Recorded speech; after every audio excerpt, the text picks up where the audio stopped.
con el auspicio del Grupo Digama. Expomina Perú 2022. Según encuesta realizada, el 69% de los entrevistados del sector minero vio en alguna oportunidad el programa Rumbo Minero TV. Fuente Ipsos. Bienvenidos a Rumbo Minero en esta fecha especial de Semana Santa. Bienvenido, César. ¿Cómo estás, Jorge? Buenos días. Bien, vamos a tener un programa muy interesante. Vamos a tener al ingeniero Ismael Benavides, ha sido ministro de Economía, ministro de Agricultura, y nos va a hablar de varios temas sobre la convulsión social que tenemos, el tema económico, cómo se tiene que ver.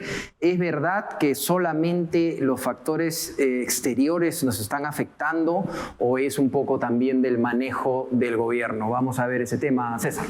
Así, Jorge, también contaremos con la presencia del doctor Javier González Orechea, un destacado politólogo, columnista del Diario del Comercio, que ha laborado por 20 años en la Organización Internacional del Trabajo, la OIT, y conoce al dedillo lo relativo a la consulta previa. Vamos a ver qué desafíos tenemos frente a esa normatividad y si se está aplicando bien o no en nuestro país. Así es.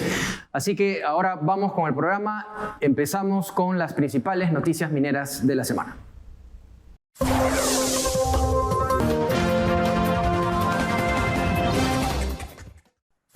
Gracias, Jorge. Panoro Minerals y su subsidiaria de propiedad total Panoro Trading anunciaron que han recibido el 14º pago de depósito anticipado de $750,000 como parte del contrato de compra de metales preciosos con Wheaton Precious Metal International, una subsidiaria de propiedad absoluta de Wheaton Precious Metal Corp, con respecto al proyecto Cotabambas ubicado en Apurímac. Minera IRL Limited ha contratado a la firma canadiense Maxwell Mercantile para que brinde asesoría en el desarrollo e implementación de un programa de relaciones con inversionistas, incluyendo potenciar el uso de redes sociales para generar un mayor alcance con inversionistas, así como fortalecer su estrategia para propiciar mayor exposición frente a los mercados financieros y de capitales. En medio de un ambiente de cordialidad Sauder Perú, la Municipalidad Distrital de Torata y el Ministerio de Vivienda, Construcción y Saneamiento colocaron la primera piedra de una importante obra que permitirá a más de 500 pobladores del centro poblado Yacango acceder a agua potable y servicio de saneamiento rural. Esas fueron las principales noticias mineras de la semana. Vamos a escuchar a Roberto Maldonado con el comentario minero. Gracias, Jorge. Hoy que vivimos tiempos de gran tensión social e incertidumbre política, debido a la convergencia de diversos factores, toca referirnos a un tema que ha pasado a segundo plano, como es la generación de empleo en el país y en específico dentro del sector minero. Sin empleos, el pueblo peruano no podrá resistir los embates de la pandemia ni la inflación y demás efectos globales que se avecinan y afecten su economía. Por lo cual, como país, debemos asegurar el funcionamiento de las industrias claves como la minería, que nos dan cierta tranquilidad hoy y en el largo plazo. Está de más insistir que contamos con una industria minera competitiva y de talla mundial, que no solo aporta a nivel fiscal más de 28.000 millones de soles en el 2021, sino también que genera miles de empleos y encadenamientos productivos en distintas regiones. Actualmente nuestra industria minera formal genera unos 210.000 empleos y alrededor de 1.6 millones de empleos indirectos correspondientes a proveedores, beneficiando de esta manera a 5.3 millones de peruanos, considerando a todos los miembros de un hogar.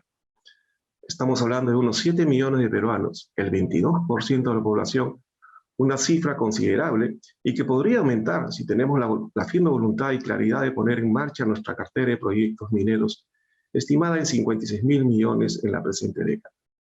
Un estudio elaborado por el Instituto de Ingenieros de Minas del Perú y el CCD, Centro para la Competitividad y el Desarrollo, señala que la cristalización de los proyectos mineros en cartera podría generar unos 3.8 millones de puestos de trabajo directos e indirectos y beneficiar a más de 15.5 millones de peruanos de cara al 2031, es decir, el 36% de la población del país en una década. Además de ello, nuestra industria minera dinamiza otros sectores económicos como el transporte, comercio o alojamiento que generan empleo real y que hoy sufren las consecuencias de una falta de visión y liderazgo gubernamental para generar confianza en los inversionistas. La pregunta es cómo se pretende sostener nuestra economía y darle tranquilidad a nuestras finanzas si no promovemos los empleos de la industria estratégica como la minería. Al parecer, no se ha entendido toda la magnitud de la contribución y oportunidades que genera la industria minera para el desarrollo del país. Muchas gracias.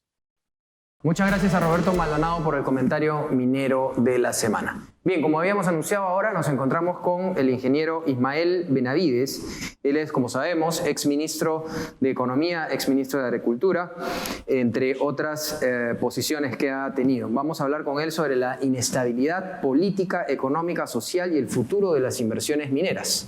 Ismael, bienvenido a Rumbo Minero. Muchas gracias, Jorge, César. Muy buenos días. A ver, ¿por dónde empezamos, Ismael?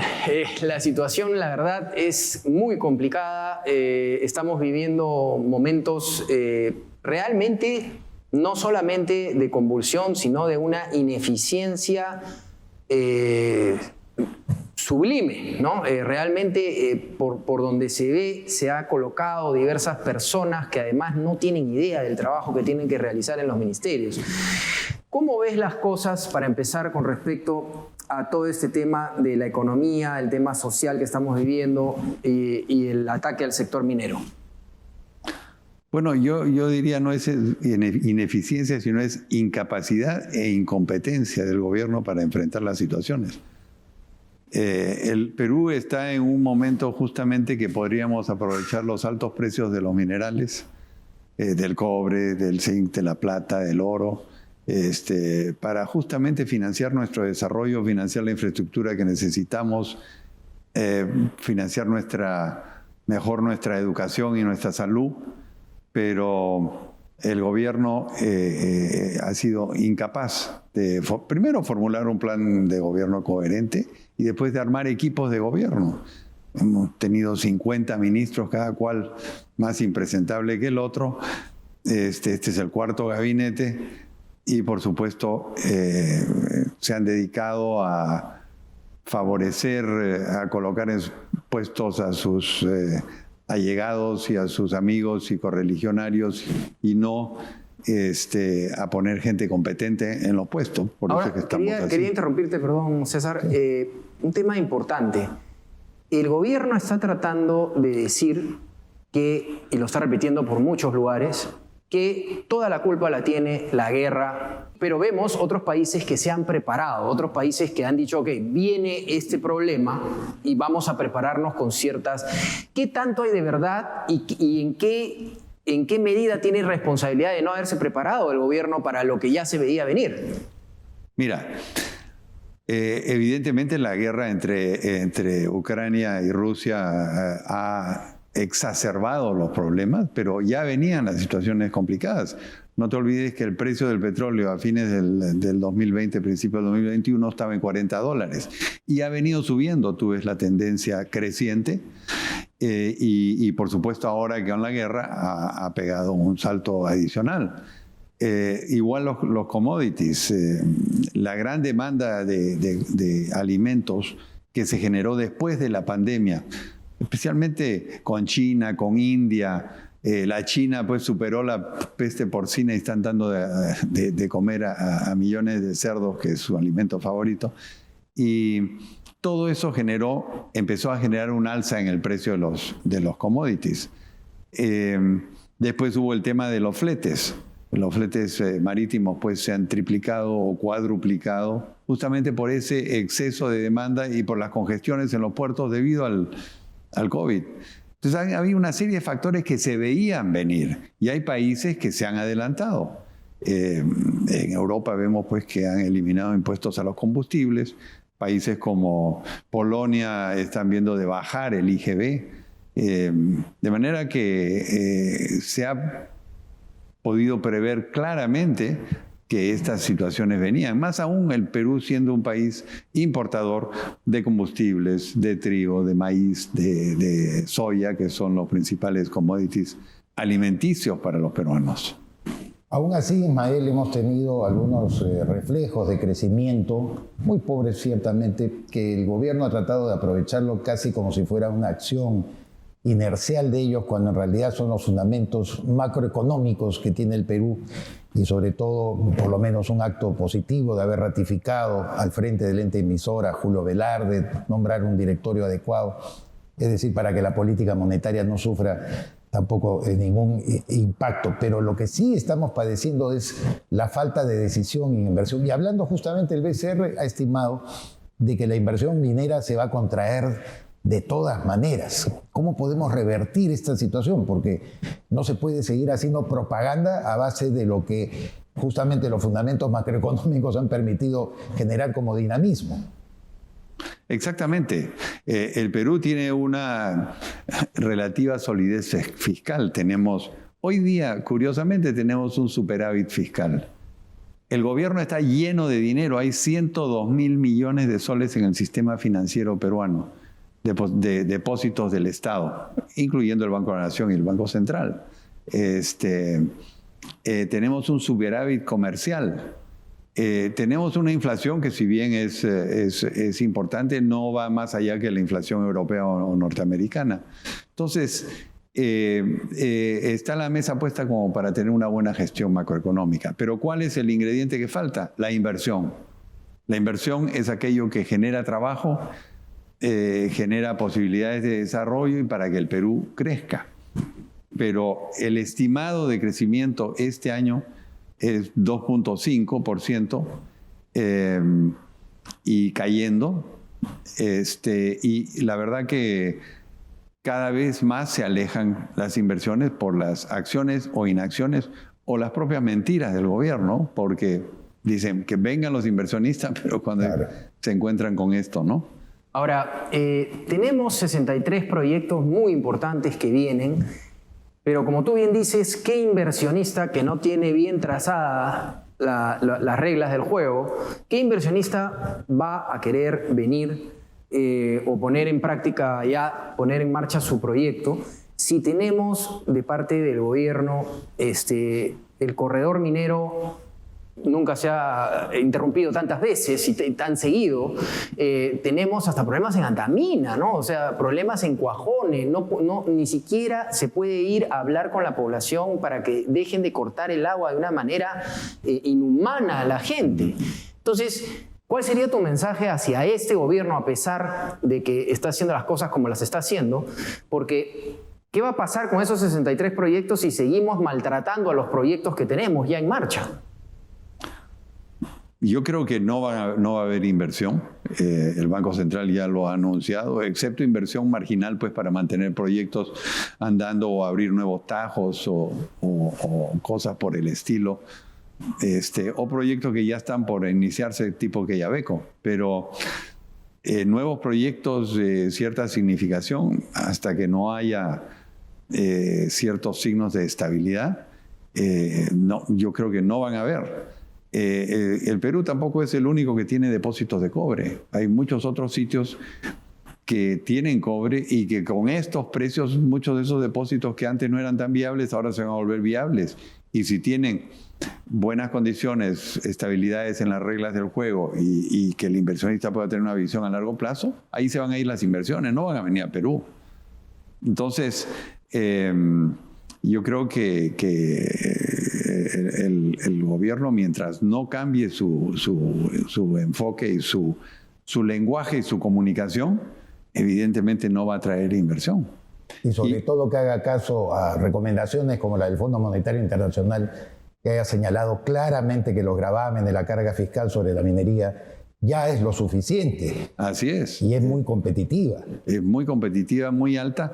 Y no hay que olvidarse que en el Perú, para operar en el Perú, tenemos costos muy altos.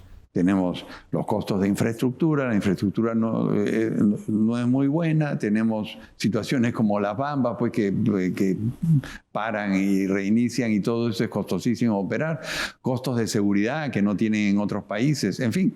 Entonces, no es que esto sea una perita en dulce. Aquí siempre hay problemas para operar y son valientes los inversores que vienen a hacer desarrollo minero aquí en el Perú. Y yo diría que es no solamente el gobierno, sino, como les mencioné antes, el Grupo de Acción Popular acaba de lanzar un proyecto de ley para eliminar los contratos ley. Entonces imagínense, ¿quién va a hacer una inversión minera de 1.000, 2.000 o 5.000 millones de dólares si no tiene un contrato que está blindado y asegurado con un contrato de los que han venido sirviendo para la inversión minera en los últimos años. De acuerdo. Ismael, muchísimas gracias por estar con nosotros en Rumbo Minero y poder tocar estos temas que son tan importantes. Ahí hay un tema, una problemática muy bien planteada que nos preocupa a todos los peruanos. Muchas gracias por estar acá. Muchas gracias. Bien, ya saben, en el gobierno ya escucharon, las cosas no se pueden solamente decir, sino hechos y no palabras. Mientras sigan hablando de asambleas constituyentes, mientras sigan hablando de inversiones, pero a la vez no se hacen presentes en las negociaciones de problemas que existen sociales en las mineras, esto no va a caminar. Aquí nos está descubriendo la pólvora y como bien lo ha dicho Ismael Benavides, tenemos que poner las barbas en remojo de una vez porque el Perú va a dejar de recaudar si es que el gobierno no hace un cambio total o hay algún cambio. Muchas gracias, vamos a una pausa comercial y regresamos. GSG Advisors, financiamiento para proyectos mineros. GSG Advisors, capital para ampliación de operaciones. GSG Advisors, portafolios de inversión del sistema financiero norteamericano. GSG Advisors, alternativas seguras de primer nivel para su compañía. GSG Advisors, en Norteamérica, pensando en el Perú. El Grupo Digama lanza la nueva multiplataforma internacional Rumbo Minero American Mining, dirigida a proveedores mineros y ejecutivos de empresas mineras del Perú, México, Chile, Argentina, Brasil, Bolivia, Colombia, Estados Unidos y Canadá. Amplía tu cartera de clientes a nivel internacional y llega a toda América con Rumbo Minero American Mining a través de newsletter, Facebook, LinkedIn, YouTube, revista digital, televisión local y website. Anuncia en Rumbo Minero American Mining, la multiplataforma minera más importante de América. Escríbenos a ventas@rumbominero.com. Invierta bien, invierta con los líderes. Vamos a escuchar a José González desde Wall Street, Nueva York, en el bloque American Mining. Adelante. Gracias, Jorge. Esta semana, en el marco de la guerra en Ucrania y su efecto sobre la aceleración de la transición energética en América Latina, revisamos la minería en Chile. Chile es el séptimo país en producción minera a nivel global y es el titán en lo que se refiere al cobre, siendo su producción anual el equivalente al de sus tres siguientes competidores juntos. Además del cobre, Chile produce oro, plata, molibdeno y hierro y forma parte del triángulo de litio sudamericano, donde participan Argentina y Bolivia. La producción minera directa de Chile es de 36.000 millones de dólares al año, 15% del PBI, con exportaciones de 48.013 millones que representan el 62% del total de exportaciones del país. La producción de cobre de Chile representa el 28% de la producción global y el 23% de las reservas, con casi 15 millones de toneladas métricas de producción en mina y 5.7 millones de toneladas métricas de producción fina. La mayor parte de la producción se concentra en Antofagasta, que representa el 35.7% de la producción de cobre en el país y donde la industria representa el 52% del PBI local. Allí se encuentra Minera Escondida, operada por BH Billiton, la minera de mayor producción de cobre en el mundo, que mueve más de 350 millones de toneladas de material al año y produce 1.5 millones de toneladas en mina y 720.000 toneladas de cobre fino, o el 20% de la producción nacional.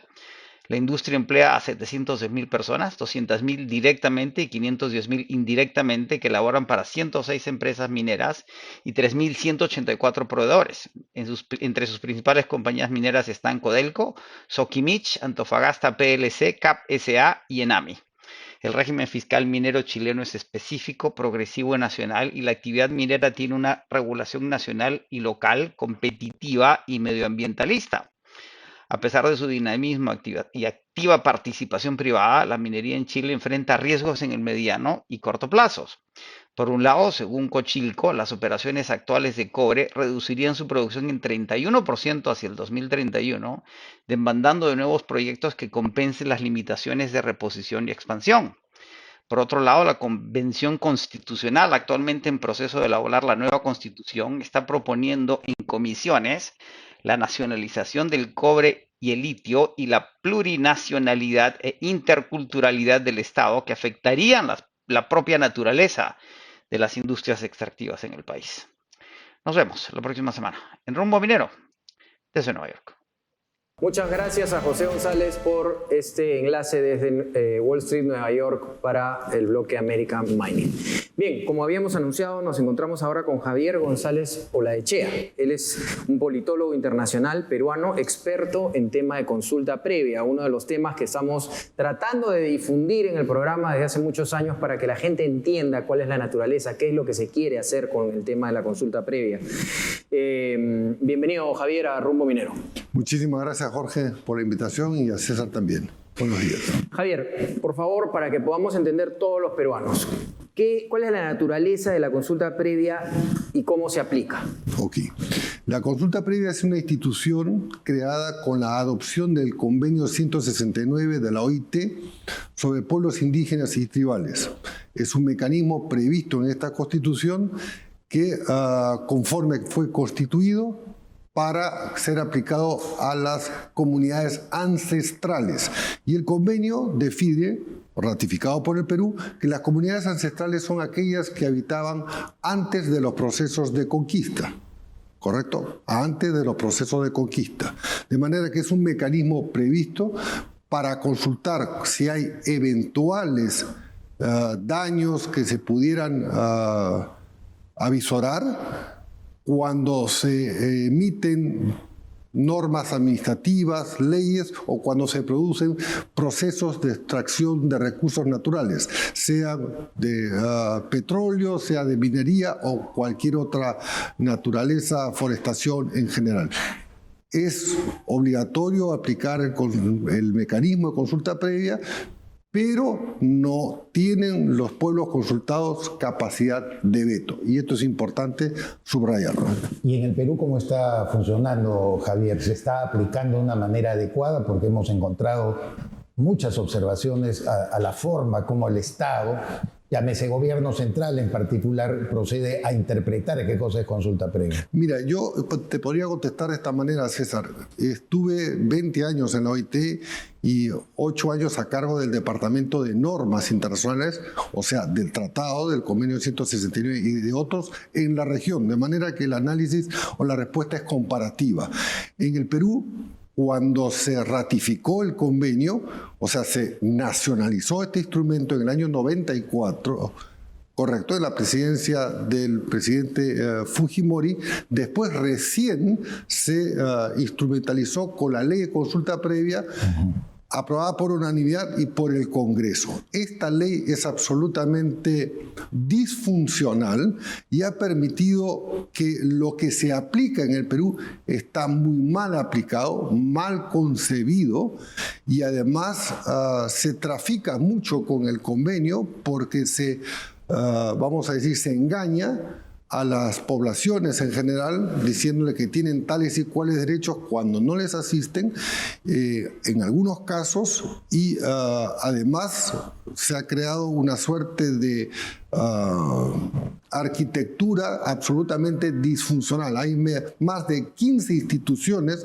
a nivel nacional que intervienen cuando el convenio establece claramente que es el Estado el órgano rector del convenio, y entonces que tiene que consultar. Pero a su vez, como el Estado Nacional del Perú tiene 4 niveles, lo delega, y muchas veces hasta las empresas hacen consulta previa y llegan a acuerdos directos que son desconocidos por las otras dirigencias de los pueblos consultados porque se suceden. Entonces, lo que hay es un desorden espectacular, y una inaplicación correcta del espíritu para poder converger el interés de de mantener las condiciones del hábitat de aquellos que tienen derecho a la consulta previa, que no son todos, y fomentar la inversión privada, que es tan necesaria para el desarrollo de los países. ¿Tú dirías, Javier, que se ha ideologizado? Porque lo que vemos es que muchas veces se utiliza de acuerdo a la ideología del gobierno entrante, ¿no? Empiezan a darles consulta previa, está prostituido realmente a lo que tú nos estás contando, o sea, se empieza a dar consulta previa y además en muchos casos con estos convenios que llegan con la empresa privada, con la minera, en verdad pareciera que sí tendrían derecho a poder anular un proyecto o no. Entonces, ¿el Perú está preparado para esto?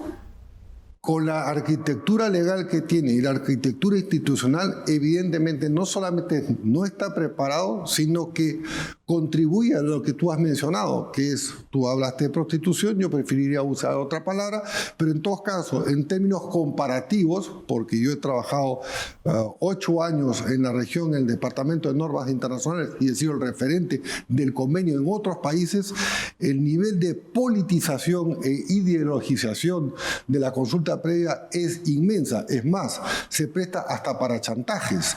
Y hay una serie de experiencias en el Perú que pueden demostrar que esto es real. Sin embargo, la consulta es importante y se tiene que realizar de buena fe conforme está previsto en el convenio. Sin ninguna duda, pero inicialmente tú señalaste que había que acreditar la condición ancestral también de las comunidades porque a ellos es que iba dirigido y no a comunidades que se improvisan en el camino y se crean a veces con intereses determinados. Es un poco las que hacen, por ejemplo, actos de presencia en el corredor minero y que tanta conflictividad han generado. Claro, hubo una consulta a los órganos de control de la OIT hace más de 15 años aproximadamente, si las comunidades campesinas, que no es lo mismo que comunidad ancestral, tenían derecho a la consulta previa y el pronunciamiento de los órganos de control de la OIT a los que tiene que rendir cuenta todos los países que ratifican, en este caso el Perú, fue que no tenía un carácter vinculante, de manera que esto no impide que una comunidad campesina que vea o que pretenda o que avisora o que comprueba que hay daño, pueda reclamar para que haya un entendimiento entre la empresa, entre el órgano estatal, que a veces también puede ser un órgano ejecutor por parte del Estado, para aminorar los daños y con carácter preventivo. Justamente es la materia, Jorge, de mi tesis doctoral sobre el convenio 169 y la consulta previa, en donde además ahí sí ofrezco un modelo de gestión, atendiendo a lo que dice César, un modelo de gestión preventivo y ad hoc para la resolución de conflictos. De eso te iba a preguntar, justamente sí. La parte de propuesta. En este programa siempre no solamente hablamos de la problemática, sino de la propuesta. Tenemos un minuto. Quisiera que menciones, para que el gobierno escuche y te dirijas al gobierno, cuáles son los puntos más importantes de decisiones que tomar para que se haga la consulta previa de la manera correcta. Conforme a la experiencia de otros países, la propuesta es centralizar todo el proceso de consulta previa en una sola institución, o sea, en el órgano rector del Estado.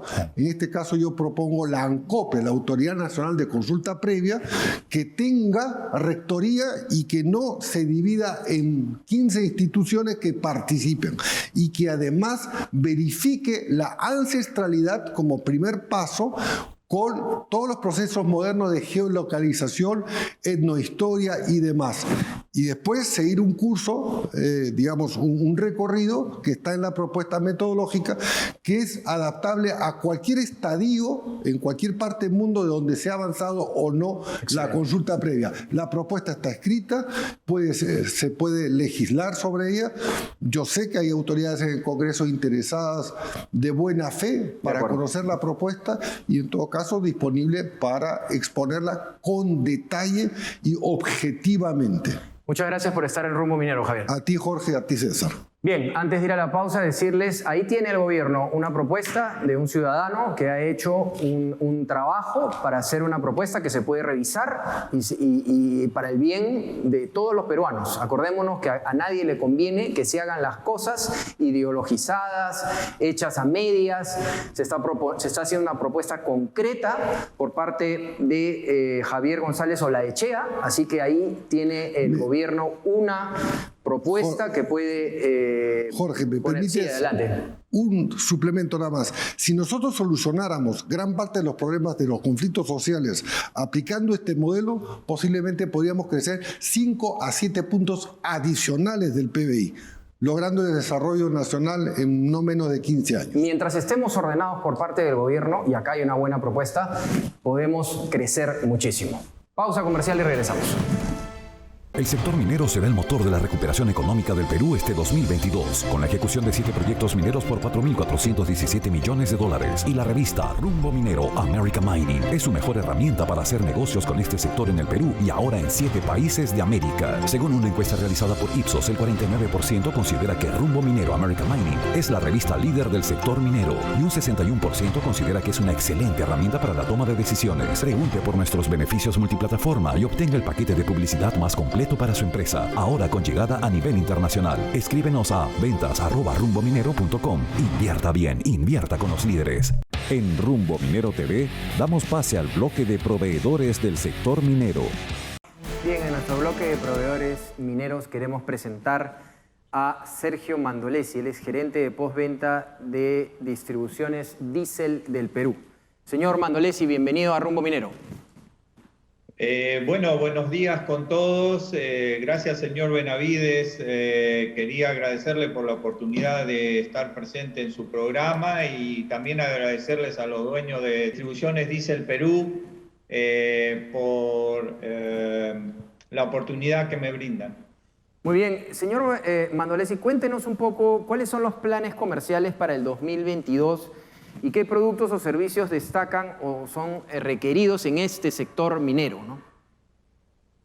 Bueno, ante todo quería decirles que el balance comercial del año 2021, como sabemos, a pesar de los efectos negativos de la pandemia que ha generado o sigue generando hasta ahora, para nosotros como Distribuciones Diesel Perú ha sido un año y un cierre positivo, digamos así, en términos contables hemos cerrado en azul. Con referencia a nuestros servicios, en primer lugar, quería destacar que la empresa acaba de cumplir 60 años al servicio de la industria y la minería peruana. En estos 60 años hemos sido reconocidos por nuestra calidad y excelencia en el servicio que hemos brindado a lo largo de todos estos años. Permítame hacerle una pequeña reseña. Comenzamos allá por el año 1962 como Redisa, Repuestos Diesel S.A., principalmente abocados a motores de 2 tiempos, General Motors. En el año 2020 la compañía adquiere la distribución de productos y motores Detroit MTU, o MTU Detroit Diesel, mejor dicho, con el cual hemos conseguido grandes satisfacciones no solo a nivel empresarial, sino también con nuestros clientes. De acuerdo. Señor Mandolesi, tenemos varias preguntas para poder continuar. Por favor, César. Sí, quería preguntarle, señor Mandolesi, actualmente en qué empresas mineras o proyectos están participando y si ustedes tienen planes de expansión internacional. Sí, bueno, actualmente, como les digo, la empresa tiene 60 años en este rubro, principalmente abocados al sector minero. Hoy estamos innovando en el área de multimarca para convertirnos en una empresa que provee servicios de multimarca en reparaciones, principalmente en motores diésel de alta potencia, de clientes mineros de las diferentes marcas que se encuentran en el mercado. A corto plazo no tenemos planes a nivel internacional, pero dependerá de cómo nos vaya en este reto y a futuro evaluar los resultados y pensar, eso sí, en expandir nuestro portafolio tanto de productos como de servicios. Ahora hablemos de innovaciones y lanzamientos. ¿Cuáles son estas innovaciones y lanzamientos para el 2022? Bueno, ingeniero Benavides, agradecido también nuevamente con usted y con su exitoso programa. Normalmente pensamos establecernos como una empresa multimarca, principalmente abocados a reparar, como dije, motores de alta potencia de las diferentes marcas en el mercado. Primero afianzar esa posición y luego incursionar también en explorando otros sectores, tanto como el oil and gas, el sector marino, que no es menos importante, es el oil and gas, y el energético, que está dando que hablar hoy en el mercado, que a pesar de eso también tenemos nuestros productos en ese sector, ¿no? Tanto de acuerdo. En el energético. Señor Mandolesi, de manera muy breve, por favor, ¿cuáles considera usted las principales diferencias que tiene usted con su empresa, con la competencia, y cuáles son las fortalezas que definen más bien a su empresa? Bueno, agradecido. Mire, hay 3 puntos fundamentales para resumirlo. Lógicamente que años de trayectoria, de excelencia, resumirlos en 3 puntos. Primero, es que nosotros damos un servicio a la medida de nuestros clientes. Es así como un DNI personal que tenemos todos nosotros. Nuestro servicio se amolda a las necesidades propias que tiene cada operación y cada cliente en particular. Después, el otro punto muy importante es la respuesta inmediata que debe tener este cliente minero ante una necesidad que se le presente para tener esa respuesta y poder solucionar sus problemas y no afectar a la larga la producción, porque ustedes saben que la parte minera, un día de pérdida es bastante dinero. De acuerdo. Y eso afecta a la producción. Y la última parte es convertirnos sí o sí dentro de su cadena de valor en un socio estratégico, ¿no? Excelente. Señor Mandolesi, muchísimas gracias por compartir con nosotros los éxitos de distribución diésel del Perú, y esperamos tenerlo en otra oportunidad en el programa para poder hablar de los futuros planes. Perfecto, ingeniero Benavides, agradecido a todo el programa, muy amable de su parte. Muchas gracias, señor Mandolesi. Adelante, César. Jorge, es hora de presentar el segmento del Instituto de Ingenieros de Minas del Perú.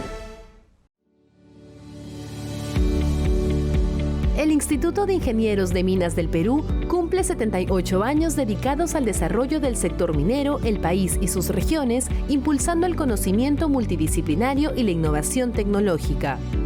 Desde su fundación el 26 de noviembre de 1943, el instituto ha conseguido convertirse en un referente en temas mineros y regionales gracias al planteamiento del debate y brindando soluciones a los grandes desafíos que afronta el sector y el Perú. Es gracias a sus asociados que el instituto mantiene su compromiso con la minería, difundiendo espacios de diálogo y de desarrollo profesional, como lo son los encuentros mineros, conferencias magistrales y nuestros emblemáticos jueves mineros. Además, en el 2021, el instituto ha impulsado más de 25 cursos e inició la diversificación de su contenido, impulsando el idioma quechua, acercando así el conocimiento a más peruanos. Otras de nuestras nuevas iniciativas son protagonistas de la minería y las onzas de oro y plata, propuestas que recompensan el talento, intelecto y contribución de los jóvenes profesionales que se inician en el sector. Asimismo, este año logramos realizar con éxito y de manera virtual 2 importantes eventos internacionales. En primer lugar, el 12º Congreso Internacional de Prospectores y Exploradores, ProExplo 2021, que reunió a más de 27.000 visitantes y se consagró como punto de encuentro de exploración minera de Latinoamérica, además de ser una plataforma de exposición para proyectos y oportunidades de inversión en el Perú. Y finalmente, Rumbo a Perumín, edición del Bicentenario, que contó con más de 99,000 visitantes y la presencia de distinguidos ponentes, entre los que se encuentran destacados profesionales y especialistas del ámbito académico e institucional, principales inversionistas mineros en Perú y figuras importantes del acontecer nacional e internacional. Además, Rumbo a Perumín dio espacio a nuevas ediciones de Perumín Hub y Perumín Inspira, programas vitales para la innovación y los emprendimientos sociales que contribuyen al desarrollo en múltiples niveles del sector. En este año de retos para el país y la minería, el Instituto de Ingenieros de Minas del Perú renueva su compromiso con la promoción de la inversión minera responsable, sostenible y solidaria, fomentando el crecimiento económico equitativo y la mejora de la calidad de vida de todos los peruanos. Bien, definitivamente creo que hemos tenido unos invitados de lujo. Hemos hablado de temas muy importantes. Que el gobierno tiene que poner las barbas en remojo, César. Ciertamente. Muy bien, Javier González Olaechea, que además es un summa cum laude en politología y que ha trabajado para la OIT en señalar que lo mal que se aplica la consulta previa en nuestro país. Y Ismael Benavides, que ha desnudado las falencias y, como él bien ha dicho, no es ni siquiera ineficiencia. Esto es simplemente meter la pata constantemente, como hace el gobierno en materia económica. Ojalá que haya escuchado por lo menos las recomendaciones. Así es. Bien, ahora vamos a hablar de temas positivos, de temas que atraen las inversiones. El gran evento minero Expomina Perú viene ya 27, 28 y 29 de abril. Inscríbase gratuitamente a las más de 120 charlas en www.expominaperú.com. Adelante, Alfredo, con la información. En el año 2022, el anuncio del inicio de la construcción de 7 proyectos mineros marcará la pauta para el crecimiento económico del país. Así, Expomina Perú avanza impulsando las transacciones comerciales de la gran industria minera y sus proveedores. Participa con nosotros en la Gran Feria Minera de Lima, que abrirá sus puertas del 27 al 29 de abril y será presidida por Víctor Govitz, de compañía minera Antamina. No dejes pasar la oportunidad de presentar tus productos y servicios al sector más importante de la reactivación económica. Presentaremos la Conferencia Internacional de Minería y el Congreso Latinoamericano de Compradores Mineros. Separa tu stand en Expomina Perú y haz negocios con el sector minero. Bien, hemos llegado al final del programa. Muchas gracias, César, como siempre. No se olviden, ahora que hemos hablado de minería, viene otro sector importantísimo para el desarrollo económico del Perú, que es construcción e infraestructura, con Perú Construye. Así que en unos minutos nos esperan, que estamos ya para hablar de construcción e infraestructura. A nombre de Rumbo Minero, muchas gracias. Nos vemos el próximo sábado a las 10 de la mañana. Expomina Perú 2022.